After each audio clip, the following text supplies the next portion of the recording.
बिस्मिल्लाहिर्रहमानिर्रहीम। मैं जनाब दे सामने डॉक्टर GM चौधरी पंजाबी संगत विच ते तुहानू पंजाबी संगत दे विच जी आयां नू कहना।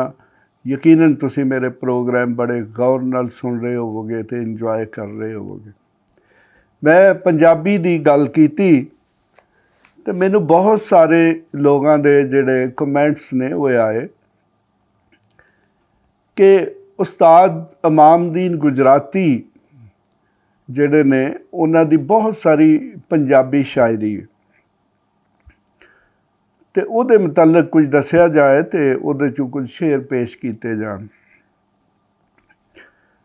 ਇੱਥੇ ਜਨਾਬ ਬੜੀ ਦਿਲਚਸਪ ਗੱਲ ਇਹ ਵੇ ਕਿ ਉਸਤਾਦ ਇਮਾਮਦੀਨ ਗੁਜਰਾਤੀ ਯਕੀਨਨ ਆਪਣੇ ਦੌਰ ਦੇ ਬਹੁਤ ਬੜੇ ਸ਼ਾਇਰ ਸਨ।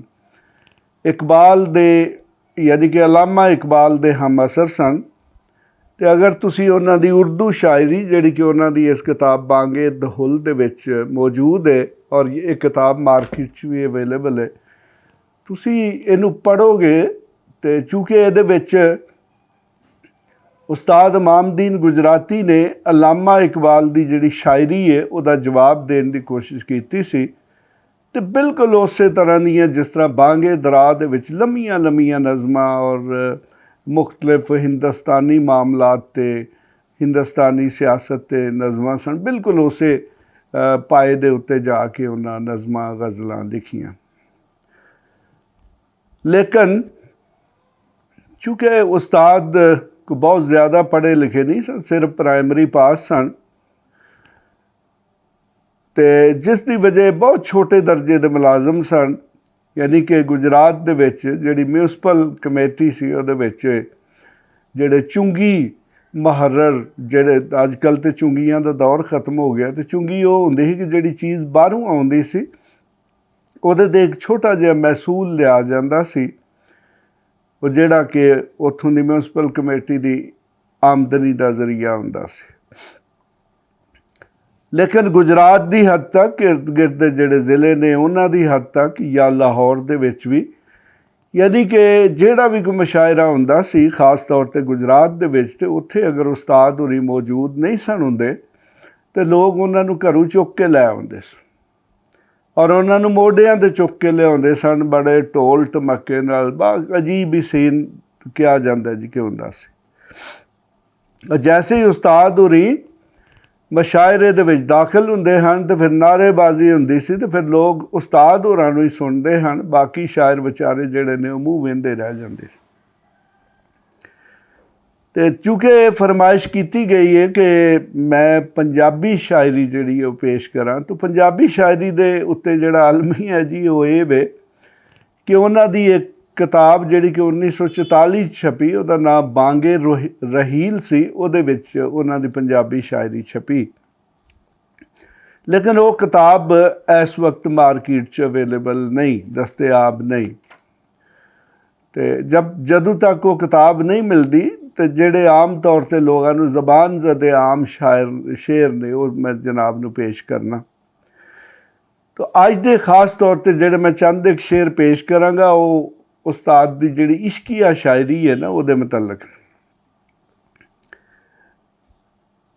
साडी जिहड़ी उर्दू दी शायरी है,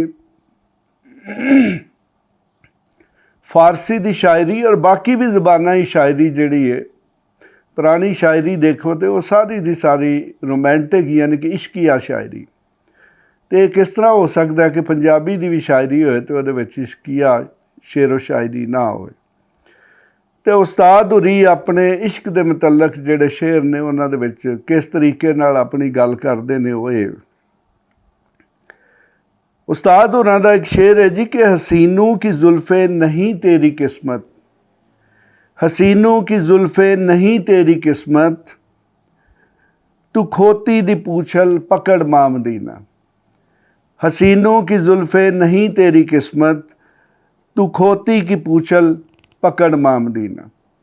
अब इस शेर में समझे कि एक पूरी एक स्टोरी मौजूद है कि एक गरीब आदमी, जिस तरह के उस्ताद होरी एक चुंगी मारर सन, सब तू नचले दर्जे दे मुलाजम। दूसरे लफ्ज़ां तुसीं यही समझ लो कि वह एक चपड़ासी सन। तो उस शख्स की इश्क दा म्यार की होएगा और उन्होंने किस किस्म दियां इश्क करने लई सहूलतां मैसर होणगियां। तो उस्ताद होरी हुण फिर अपने जो उन्हां दा समझो कि दिल च मौजूद सी, चूँकि उन्होंने कोई माकूल इश्क का मौका नहीं मिलिया, तो इस करके कहते ने कि हसीनों की जुल्फ़े नहीं तेरी किस्मत, तू खोती दी पूछल पकड़ इमाम दीना। अब देखे कितनी दिलचस्प गल है और कितने नचले लैवल पर लै गए ने। लेकिन उन्हें दस्या कि तेनू हसीना दियां जुल्फां तो कोई नहीं मिलनियां, तो तू हुण खोती दी पूछल जिहड़ी है उन्होंने फड़ लै। तो बहरहाल ये शेर जी बड़ा मकबूल है आम लोगों में, पंजाब के या जो जिन लोगों को भी उस्ताद इमाम दीन गुजराती के मतलब कुछ पता है। मज़ीद मैं एक शेर पेश करना, तो यह भी उन्होंने इश्किया शायरी का एक शाहकार है और यह भी बहुत ज़्यादा पढ़िया जाता है। तो शेर है जनाब कि उछलता है बांसू जिगर मामदीना, उछलता है बांसू जिगर मामदीना, कि जब से लड़ी है नज़र मामदीना। देखें ये बड़ा रूटीन दी जिहड़ी साडी उर्दू या अंग्रेज़ी दी शायरी है, रोमांटिक इश्किया शायरी, उहदे विच जिस तरीके नाल अपने महबूब नूं एड्रैस कीता जांदा है, तो बिल्कुल इहदे च ओही सीन है। यानी कि उछलता है बांसू जिगर मामदीना, कि जब से लड़ी है नज़र मामदीना। बहरहाल यकीनन हो सकता है कि तुहानूं इहदा अगर समझ लग गई है, यानी कि बड़ी सीधी गल करदा जी कि मेरी जदों दी नज़र लड़ी है, जदों दा मैनू इश्क होया, तो मैं जड़ा बिल्कुल बहुत उचाई ते जाके उछल रहा, मेरा जिगर जड़ा वो बहुत खुश।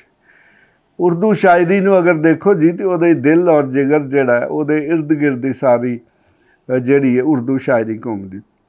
हुण जनाब मैं तुहानूं एक होर शेर पेश करना कि उस्ताद होरी अपना जिहड़ा महबूब है उहदे इस्तकबाल वास्ते की करना चाहुंदे ने।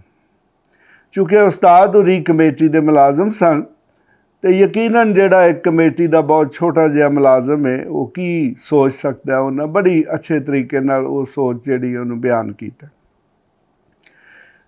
उस्ताद कहंदे ने कि कमेटी से कह दो कि छिड़काव कर दे, कमेटी से कह दो कि छिड़काव कर दे, कि आएगा वो मेरे घर मामदीना। कमेटी से कह दो कि छिड़काव कर दे, कि आएगा वो मेरे घर इमामदीना। यानी कि उस दौर में आप जो यंग जनरेशन है, जो जवान लोग हैं, वो इस बात को नहीं समझ सकते, लेकिन जो पुराने या एज में कुछ सीनियर लोग हैं वो इस बात को बड़े अच्छे तरीके ना समझ सकते हैं कि आज तो 40-50 साल पहले चूँकि कच्चियां सड़कां होंदियां हन या इट्टां दीयां सड़कां होंदियां सन, शहरां दे विच म्यूनसिपैलिटीज़ दे विच इट्टां दीयां सड़कां होंदियां हन, ते ਉਹ ਜਦੋਂ ਉਹਨਾਂ 'ਤੇ ਸਾਰਾ ਦਿਨ ਟ੍ਰੈਫਿਕ ਚੱਲਦੀ ਸੀ ਨਾ ਤੇ ਮਿੱਟੀ ਹੋ ਜਾਂਦੀਆਂ ਹਨ, ਤੇ ਉਹ ਜਿਹੜੀ ਮਿੱਟੀ ਹੈ ਉਹ ਫਿਰ ਉੱਡਦੀ ਸੀ ਤੇ ਲੋਕਾਂ ਦੇ ਮੂੰਹਾਂ 'ਤੇ ਵੀ ਤੇ ਕੱਪੜਿਆਂ 'ਤੇ ਵੀ ਤੇ ਉੱਡ ਕੇ ਲੋਕਾਂ ਦੇ ਘਰਾਂ 'ਚ ਵੀ ਜਾਂਦੀ ਸੀ। ਤੇ ਉਹਨੂੰ ਮੱਦੇ ਨਜ਼ਰ ਰੱਖਦਿਆਂ ਹੋਇਆ ਉਹਨਾਂ ਜਨਾਬ ਇਹ ਕਿਹਾ ਕਿ ਕਮੇਟੀ ਵਾਲਿਆਂ ਨੂੰ ਰਿਕੁਐਸਟ ਕਰ ਰਿਹਾ ਕਿ ਤੁਸੀਂ ਜਨਾਬ ਇੱਥੇ ਛਿੜਕਾਓ ਕਰ ਦਿਓ ਸੜਕ 'ਤੇ, इस करके ताकि वह मिट्टी घट्टा ना उड्डे, तो मेरा महबूब जिहड़ा चूँकि वह आ रहा तो इस करके वह इस्तकबाल जिहड़ा अच्छे तरीके नाल होना चाहिए। मैं दोबारा फिर पढ़ना, कमेटी से कह दो कि छिड़काव कर दे, कि वो आएगा कि आएगा वो मेरे घर मामदीना।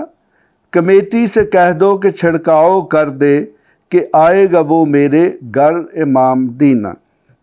तो देखें जनाब ये शेर हैं कुछ, अब बहुत सारे उस्ताद इमाम दीन की शायरी में ऐसे शेर भी मौजूद हैं कि जो बड़े लग़व किस्म का जो पर्सपेक्टिव है, बेहुदा किस्म का पर्सपेक्टिव है, लेकिन लोग उन्होंने अपनी प्राइवेट महफलों के पढ़ते भी ने तो सुनते भी ने तो उन्हों का मज़ा भी लैंदे। ਮੈਂ ਮਜ਼ੀਦ ਉਹਨਾਂ ਦੀ ਜਿਹੜੀ ਪੰਜਾਬੀ ਸ਼ਾਇਰੀ ਉਹ ਤੁਹਾਡੀ ਖਿਦਮਤ 'ਚ ਪੇਸ਼ ਕਰਦਾ ਰਹਾਂਗਾ। ਤੁਸੀਂ ਮੇਰਾ ਜਿਹੜਾ ਚੈਨਲ ਇਹਨੂੰ ਸਬਸਕ੍ਰਾਈਬ ਕਰੋ, ਬੈਲ ਆਈਕਨ ਨੂੰ ਜ਼ਰੂਰ ਦਬਾਉਣਾ ਤਾਂ ਕਿ ਤੁਹਾਨੂੰ ਮੇਰੇ ਜਿਹੜੇ ਪ੍ਰੋਗਰਾਮ ਨੇ ਉਹਨਾਂ ਦੀ ਇਤਲਾਹ ਮਿਲਦੀ ਰਹੇ। ਇਸ ਦੇ ਨਾਲ ਹੀ ਖੁਦਾ ਹਾਫਿਜ਼। ਇਸ ਤਰ੍ਹਾਂ ਦੀਆਂ ਹੋਰ ਵੀਡੀਓਜ਼ ਲਈ ਇਸ ਚੈਨਲ ਨੂੰ ਸਬਸਕ੍ਰਾਈਬ ਕਰੋ ਅਤੇ ਜੇਕਰ ਤੁਹਾਡੇ ਕੋਈ ਸਵਾਲ ਹਨ ਤਾਂ ਸਾਨੂੰ ਕਮੈਂਟ ਵਿੱਚ ਪੁੱਛੋ ਅਤੇ ਇਸ ਵੀਡੀਓ ਨੂੰ ਆਪਣੇ ਦੋਸਤਾਂ ਅਤੇ ਯਾਰਾਂ ਨਾਲ ਸ਼ੇਅਰ ਕਰੋ।